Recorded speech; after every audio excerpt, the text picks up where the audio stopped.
Hey everybody, welcome back to my channel. I am very excited for this video because it is the Hannah Witton Sex Survey 2021. We're making this an annual thing. We did our first sex survey last year. It was a very official survey done on Instagram polls, and this year is no different. This was really fun to do last year, and so I wanted to bring it back. However, I got very overwhelmed with figuring out what questions to ask, how to improve it from last year, like what do I want to do? And then I realized that I don't care to make this sex survey a really robust methodological, wow, words. The purpose of this survey is for fun. It's for lols, it's to have us all come together and be nosy about each other's sex lives. It is not meant to be a proper, robust survey with proper methodology. That is not what this is. And I just had to accept it and just have fun rather than stress. And then I also decided that it was much easier for me to come up with questions if I picked a specific theme. Now, this does mean that we can't compare years to years because I decided I want to do a different theme every year, but I like that every year we'll be able to dive a bit deeper into some topics, because I also don't want to overwhelm you with Instagram polls and it be like a really lengthy survey for people to fill out. I want it to be very quick, easy, fun. That's my disclaimer. So this year, the theme is obviously pandemic sex. Pandemic relationships, just how has the COVID-19 pandemic impacted our relationships and our sex lives? If you would like proper official data on sex, then I would highly recommend that you check out NatSal. NatSal is the National Survey of Sexual Attitudes and Lifestyles, and it is a survey done every 10 years in the UK. It is very broad.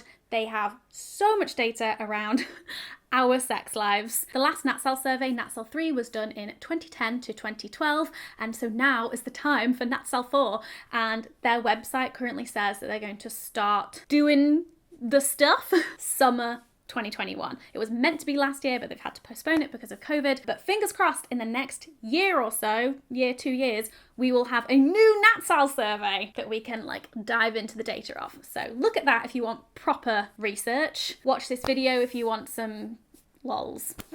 Some unofficial research. So I started out with some demographic questions, things that the Instagram demographics and analytics doesn't give you, just so we can get a very brief idea of who is responding to these questions. So Instagram tells me that 33.6% of my audience are in the UK, and then 26.5% are in the US, and then Australia, Canada, India, that's new, hello. And then the age range, I actually believe has gone up since last year. I feel like last year my majority was the 18 to 24s, but loads of you seem to have turned 25 in the last year. So 44.9% of my Instagram followers are 25 to 34, and then 40.5% are 18 to 24. So our main chunk are the 18 to 34 year olds. And then gender split, what Instagram tells me is that 73.1% are women and 26.9% are men. But with my survey, we will be able to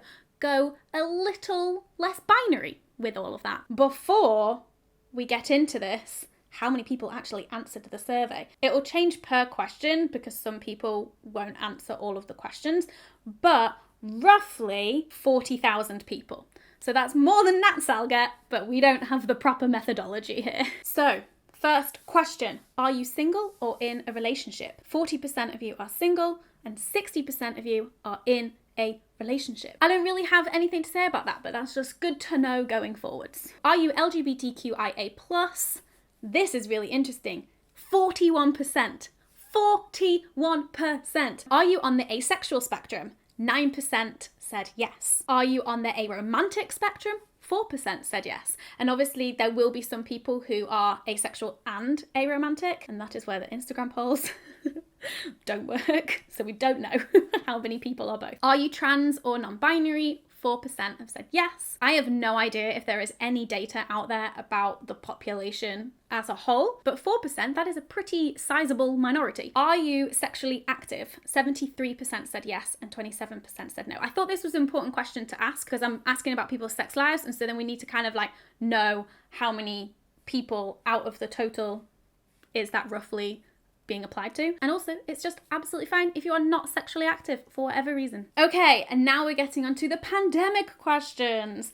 I had to do a couple that were quizzes on Instagram because I needed more than 2 answers. It's just for these first 2 questions, then everything else is just like a quick poll. During the pandemic, have you had more or less sex than your normal? So the options were more, less, the same, or I don't have sex. Most people said less, and then it was the same, and then it was I don't have sex, and then just below I don't have sex, it was more. So that's really interesting. Most people, like a sizable chunk. Where do I sit in this? I think I'm having more sex than normal, but that might have something to do with trying to get pregnant, not the pandemic. So it's kind of been overridden in our case. During the pandemic, have you masturbated more or less than your normal? Oh my goodness. There's like 200 people difference between more and the same. So most people have been masturbating more. So 13,700 people are masturbating more, 13,500 people about the same, 8,000 less, and then just under 3,000 I don't masturbate. That's really interesting. So we're all having less sex, but more masturbation. I mean, we could have made an educated guess about that. During the pandemic, have you and your partner been separated, not able to see each other? And so I tried to make sure people who answered this question were only people who were in a relationship. Who knows if people stuck to the rules? So of people, in theory, who are in a relationship, 38% of them were separated from their partner due to the pandemic, 62% not. During the pandemic, have you been online dating? 24% of you said yes and 76% said no. I don't know if a lot of that 76% is because people are in relationships. I didn't want to exclude people in relationships from this question in case they were non-monogamous and so still potentially online dating. But yeah, that's the problem with this survey. We can't really what else does this mean other than a quarter of people have been online dating. During the pandemic, have you had a remote/long distance first date with someone? And I wanted to be really specific about it being a first date. And 10% of you said yes. That's exciting. 1 in 10 people. Love it. During the pandemic, have you moved in with a partner? And 17% of you said yes. And there was a follow-up question to this. Did the pandemic play a role in the decision to move in together? And 21% of you said yes. And that's really interesting. Part of me thought that it would be higher than that, but I guess lots of people would have been planning on moving in together anyway. And maybe there's people out there who the pandemic has stopped them from moving in together. So the opposite of this question, rather than forcing them to move in together sooner than they would have. That question is also just a bit more complicated because there's lots of factors to why you would move in together. During the pandemic, have you bought a sex toy? And 34% of you said yes. And 66% said no. Because I have the Love Honey discount affiliate link, I can track and see how many people are using my discount code. And more people in 2020 have been using that discount code than I have experienced other years that I've had that affiliate link. So from my point of view, I'm just whoa, people are really buying sex toys this year. But I also don't know if it was because I was making more sex toy content. I don't know. If you want 15% off Love Honey, link in the description. And then if you were someone who did buy a sex toy, was it your first sex toy? And 19% of you said yes. How was it? How was your first sex toy? What did you get?